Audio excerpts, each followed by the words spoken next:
Hey guys, welcome to another episode of Unseen and Unsung COVID Heroes. Today, our guest is a very special guest who is a champion of social causes. He was one of the leading petitioner for the Section 377 landmark verdict which was passed by Supreme Court. Not just that, he has also appeared in Satyamev Jayate, which was hosted by Aamir as a child sex abuse survivor. His heart is there for the animals and he really works for them. And during the Mumbai terror attacks, he set up a helpline to help the people. And these days, he is working wholeheartedly for the COVID families, the people who are suffering, directly or indirectly. So let's welcome Harish. Harish, welcome to the show.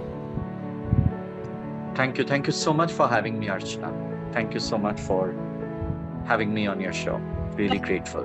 Completely my pleasure. I hope I didn't interrupt in your work schedule or anything that you were doing. No, you didn't. So I take these breaks in between. Okay. So I'm actually doing the balancing act of doing my work. I have a full-time work. In between, people go for a sutta break. I rather go for my Twitter break, and I kind of find out some help that people need, and I kind of give that every half an hour or 1 hour. I would log in and just check on how people are doing and share things with people who are a part of my team, so that they could go and they could do some research in the meantime. So, Harish, could you please tell us how you have been helping people during these stressful COVID times? What role are you playing? What kind of help are you providing? Well, I'm a small speck in the universe. I would want to highlight the fact that there are many more people who are doing a lot of work, and a lot of people doing a lot of work in the background. You'll not see tweets about them. You'll not see them coming in the front. There's a lot of conversations that happen in DMs, which will never come to the fore. I'm just lucky that I'm very loud in everything I do, so I get recognized. But there are a lot of other people who actually do a lot of other work also. So what I do is I look for messages that people are looking for help. I get tagged in many of the messages. So there's somebody looking for say plasma, or there's somebody looking for remdesivir, or there's somebody looking for a bed, especially in places like Delhi, Lucknow, where people are struggling, literally struggling. Things haven't gotten any better. There was a little bit of surge in Bombay, but I think the Bombay municipality, the Brihan Mumbai Municipal Corporation has been doing a good job. A lot of activists have been doing a good job across party lines. You have Zishan from from Congress, and then you have Preeti and Ruben from AAP, and you have Rahul from Shiv Sena, you have Priyanka Chaturvedi from Shiv Sena. So you have people across party lines who are coming out and who are supporting. So it's not about politics, it's about ensuring that people come out and people are helping. And there's some people from BJP as well who are doing work. So I think that it's important that at this time we break all barriers of caste, religion, creed, gender, sexuality, political ideology, everything, and come out in the open and do whatever we can. And no help is too small. So I'm doing that. I'm doing my bit. I look for what people need. I try and go out and ask people. I'm part of many WhatsApp groups. I put things over there. I get my friends to look at things. So sometimes we have this small strategy of, I will go get the information, who needs what and what exactly is, where exactly it's available. Verification is done by one of my friends who calls up and who verifies. There is there is somebody who calls up and communicates it back to the people. So you have different people. So I do, because I was having a very bad, I'm still having a very bad throat infection. So what I do is I couldn't pick up the phone. So adversity is the best opportunity. So I had to team up with somebody. So somebody picked up the phone. I just did my tweeting, and I had to balance my work and this. So I was doing the balancing act. Everyone was doing the balancing act in their own way. Luckily, I work at a space where they don't cringe on something like this. They rather appreciate the fact that we're putting ourselves for the larger good of society and doing our bit, which is actually a speck in the universe, but it's important to be that tiny speck which radiates love and energy. That's a great job that you are doing, and I'm sure you must have inspired a lot of people by doing what you're doing. So, what kind of health, like currently, you are indulged in? Like, is it to arrange the beds or oxygen cylinders or something else? Like, what kind of jobs do you undertake on a daily basis?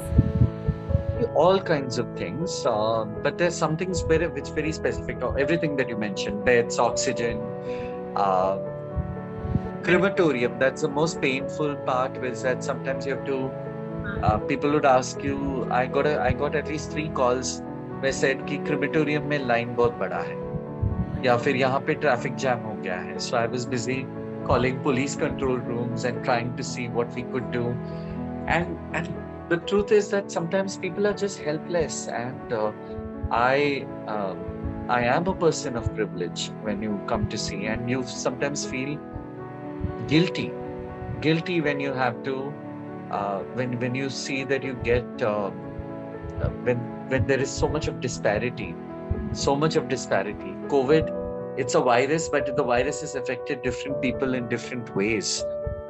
It has got everyone under one scanner. You have the rich and the poor who are struggling for beds, but one can't deny there are people who will get the bed faster than others, and it is painful to look at this disparity, and this is where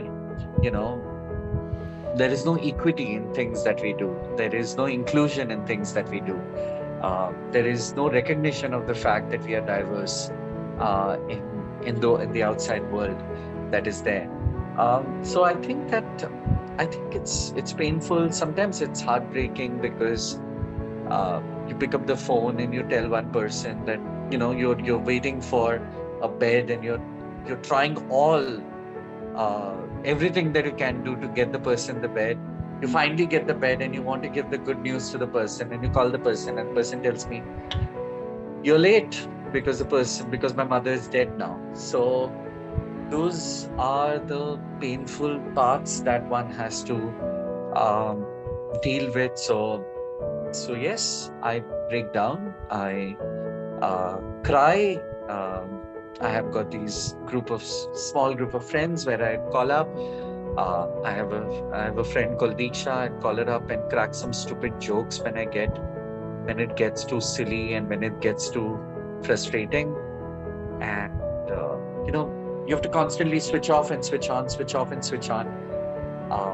I'm able to do that even in real life because of something like that. I'm able to do that at my workplace because of that. So that's the positives of things. But the negative is that it just put a strain on your mental thing, and you can't not do it. It's not an option for you. You have to go on, because if not you, who? You can't pass the buck on something like this. This time, when it's a calamity of this kind, we all have to put this on priority. And the sad part is that though many are putting this on priority, it's still a small number of people who are trying to do a large number of things. It's still a very small percentage of people who are trying to help. And that's why we get inundated with phone calls.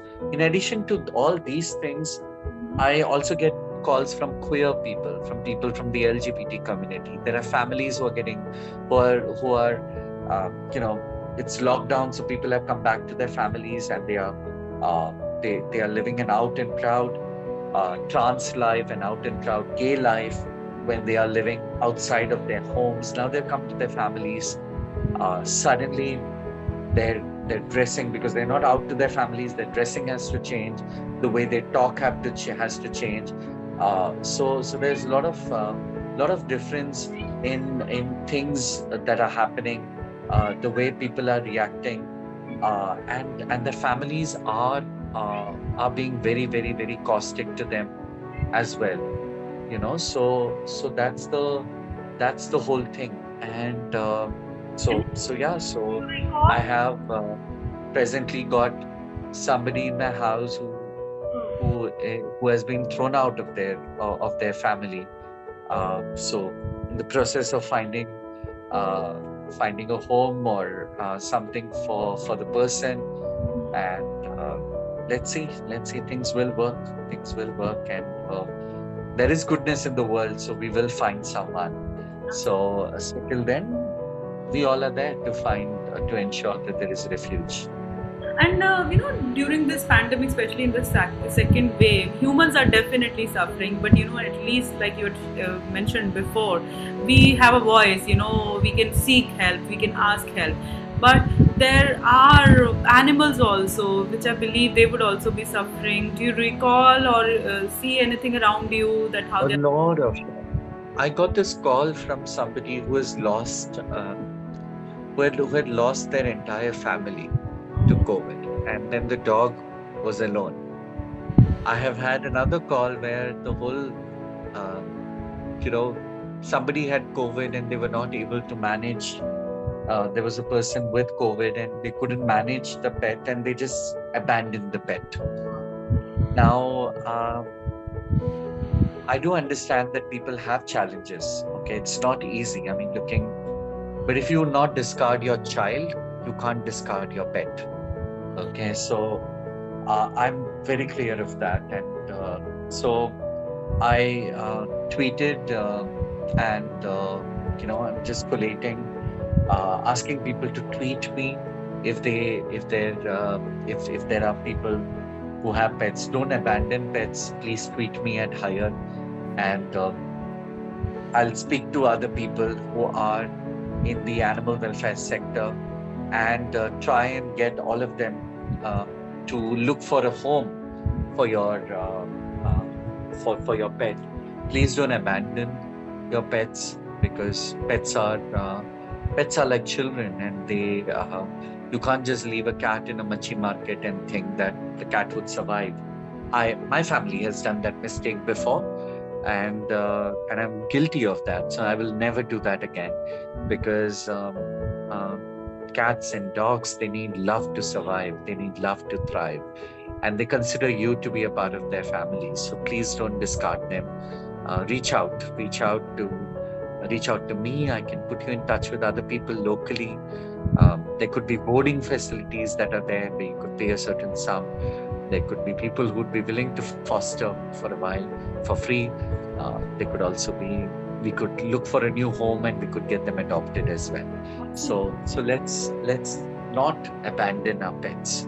Please don't abandon your pets. Now, Harish, how can people become a part of this movement? How can they, somebody say, suppose, who is not into social service so much, or who is not into this kind of work, how can they start? Because a lot of people, they have the intention, but they don't know where and how to start.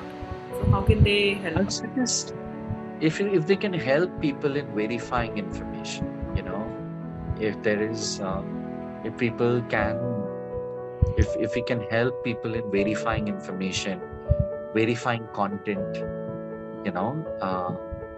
regularly, making these calls to oxygen cylinders and seeing whether they are available. So we need a lot of people to do that. And if they can pass it on to somebody else who is on social media, amplify. I mean, there are people who know me, people who know somebody else. Now, if people think that I'm doing all the hard work, I am doing a part of it. I even pick up emotional calls and people.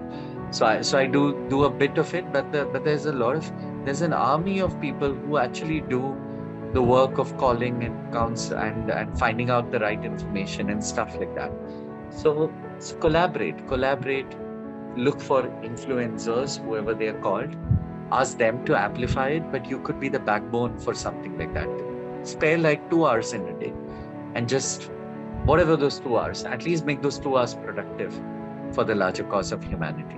Absolutely. So, Harish, where can people find you online if they want to reach out to you? You can find me on Twitter. I'm at HIYER, Higher. I am on Facebook. Harish Iyer is my Facebook handle.